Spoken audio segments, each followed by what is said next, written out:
Pedang hitam itu tiba-tiba bicara padaku. Aku terkejut dan menjatuhkannya ke tanah.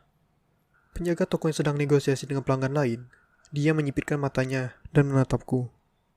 Seperti mengatakan, apa yang sudah kau lakukan? Jika kau tidak tertarik membeli apapun, cepat pergi. Aku mungkin tidak salah. Apa ini? Pedangnya berbicara? Aku tidak pernah mendengar pedang yang bisa berbicara dalam pikiranmu. Meskipun berbicara, mungkin itu karena menggunakan skill mind readingku sebagai mediator. Pedang hitam ini pasti memiliki niat seperti seseorang. Saat ini aku memeriksanya dengan skill penilaianku. Great Palm. One-handed sword. Hah? Ini doang? Biasanya dengan senjata yang lain, aku bisa mendapatkan informasi tentang daya tahan dan kekuatan serangnya. Namun di pedang hitam ini, aku hanya melihat nama dan bentuknya. Aku melihat pedang hitam misterius ini. Ditutupi oleh debu dan minyak. Sangat kotor. Persis seperti diriku.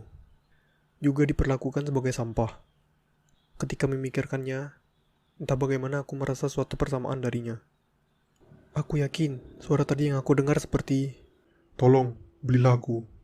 aku pikir, cara berbicaranya penuh keangkuhan. Namun aku tidak merasakan niat jahat. Jika dia merencanakan melakukan sesuatu, harusnya sudah ia lakukan sejak awal.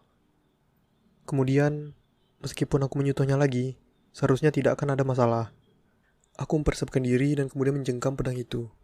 Dan suara itu terdengar lebih jelas dari beberapa saat yang lalu. Aku pikir kau akan kabur. Kulihat kau orang yang menarik. Lalu apa yang akan kau lakukan? Maukah kamu membeli diriku? Aku sudah melihat senjata yang lain. Satu-satunya yang bisa kugunakan segera hanyalah pedang hitam ini. Jika mempertimbangkan obrolan fungsi pedang ini, aku pikir bagaimanapun bisa aku kelola. Aku akan membelimu. Kupikir kita mirip. Aku mengerti. Kalau begitu, tolong bayarkan uangnya ke orang gemuk di sana. Aku merasa mual setiap kali melihat wajah bajingan itu. Aku memegangnya dan pergi ke konter tempat pemilik toko berdiri dan meletakkan 2 koin perak. Dia hanya melirik sekilas untuk mengonfirmasi pembayaran. Karena dia masih berbicara dengan pelanggan lainnya, dia mendesak aku untuk keluar dari toko dan melambaikan tangannya seperti akan mengusir anjing liar. Pemilik toko ini benar-benar menjengkelkan di menit terakhir. Bahkan jika kau tidak mengatakannya, aku akan pergi meninggalkan kios segera. Aku tidak akan pernah kembali lagi. Aku mengeluarkan kain lap dari kantongku dan menyeka pedang untuk membuatnya terlihat bersih. Namun, sepertinya aku tidak bisa menghilangkan lemak dan kotoran yang membandel. Meski bisa membersihkannya dengan sabun. Tapi, aku tidak punya uang lagi untuk beli sabun. Aku akan berada dalam perawatanmu, Grid. Paham. Mungkin ini kesempatan bagus. Apalagi, mungkin ini takdir. Aku akan tinggal bersamamu sampai akhir. Siapa namamu? Sekarang, setelah aku memikirkannya, aku belum perkenalkan diri. Aku, Pat Grabhide. Pat, aku akan mengingatnya. Apa yang akan kita lakukan sekarang, Pat? Aku telah memutuskannya sejak tadi malam. Aku telah mendapatkan sebuah senjata. Kau harusnya tahu, bukan? Berburu ya? Ya, berburu monster. Tanpa menunda lagi, aku pergi dari distrik komersial ke gedung selatan kerajaan dengan teman anorganik baruku, yang aku panggil Grid. Gerbang selatan dibuat untuk memungkinkan sejumlah besar barang masuk ke kawasan komersial. Jadi mereka menjadikannya satu ukuran lebih besar dari 3 gerbang lainnya. Ini adalah di mana gerobak bisa berbaris dan dapat dilalui 10 gerobak pada saat bersamaan. Jika kita keluar dari sana, kita hanya perlu maju sedikit untuk masuki tempat yang disebut Goblin Prairie. Ini adalah lokasi di mana goblin hidup. Mereka sering menyerang gerbong yang lewat untuk mendapatkan makanan mereka.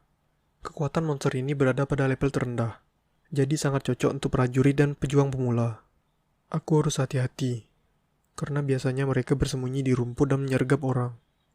Aku pernah mendengar orang-orang yang melihat seekor goblin sendirian, dan mendekatinya untuk mencoba mengalahkannya, hanya untuk dikelilingi dan dibunuh oleh para goblin yang bersembunyi di rumput. Itu sebabnya, bahkan ada anggapan lokal tentang mereka. Jika Anda melihat 1 ekor goblin, maka anggaplah mereka ada 100. Aku tahu cerita semacam ini setelah secara paksa mendengarnya dari seorang prajurit tua yang mabuk di bar. Aku pikir itu pasti akan berguna untuk saat ini. Karena aku telah bergabung sebagai pejuang garis depan, Perburuan goblin ini adalah langkah pertamaku ke pintu gerbang kesuksesan. Penguasaan skill pedang satu tanganku. Dengan ini, aku bisa mengalahkan para goblin. Kemudian, setelah aku mengalahkan goblin itu, akan kuserap kekuatannya untuk diriku sendiri. Sementara aku menghindari gerobak, aku melihat banyak pria dan wanita dengan perlengkapan komplit berkumpul di depan gerbang selatan. Tampaknya tempat itu adalah tempat mencari party satu sama lain, sebelum berangkat berburu monster. Party, Aku iri. Aku diintimidasi di desa asalku. Jadi aku kesepian. Di sini aku terlalu banyak bekerja untuk rapalan kelompoknya. Aku tidak memiliki kesempatan untuk berteman dekat dengan seseorang. Berjuang bersama, saling mendorong satu sama lain saat salah satu dari kita terluka, dan menangis bersama saat salah satu dari kita bersedih. Sebuah parti pahlawan terlahir dalam legenda. Itulah yang mendiang ayahku katakan kepadaku. Diriku yang dulu mendengarkan cerita-cerita itu, mataku bersinar. Aku iri. Seorang kawan. Aku bergumam tanpa berpikir. Dan kemudian Grit berkata, Kamu punya aku, bukan? "Ya, aku kira. Tapi kau adalah benda tak hidup. Yang aku inginkan adalah hidup. Ada perbedaan besar di antara mereka. Baiklah, yang kubutuhkan hanyalah mendorong diriku ke dunia para pejuang itu berada. Tidak apa-apa, aku bukan lagi aku yang dulu. Aku mempunyai kekuatan untuk bertarung melawan monster. Pasti, jika aku masuk di antara mereka, akan ada yang menerimaku." Sementara aku berpikir begitu, aku dipanggil oleh seorang pria lapis baja yang usianya tidak jauh dariku. Sepertinya kau memiliki pedang dan juga terlihat seperti seorang ksatria. Bagaimana? Mau berpasangan denganku?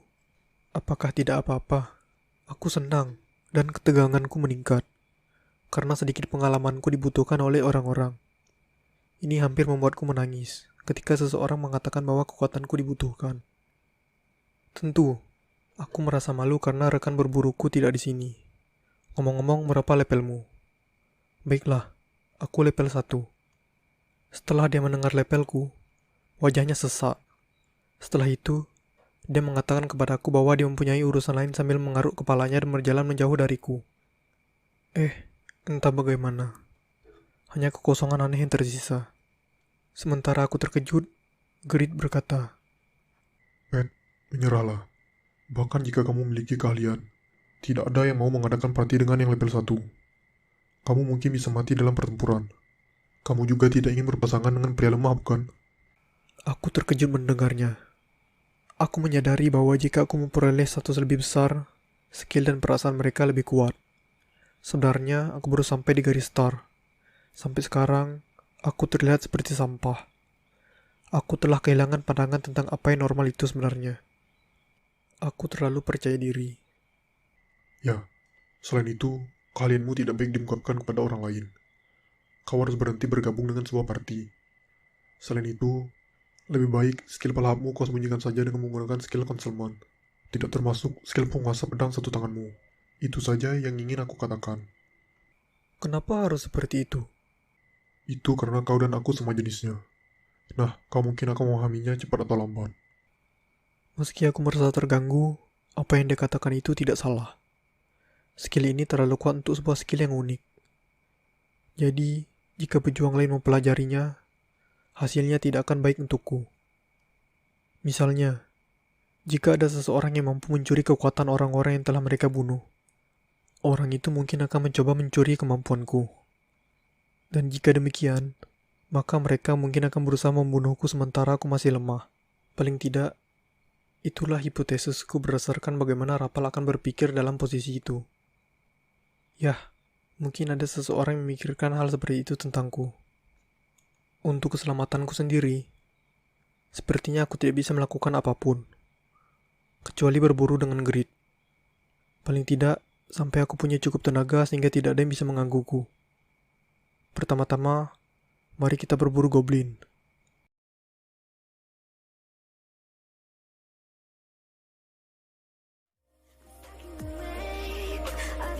Mohon maaf jika ada salah kata atau hal lainnya. Terima kasih telah menonton. Jangan lupa nonton like, komen, share, dan juga subscribe-nya. Sampai jumpa di video selanjutnya.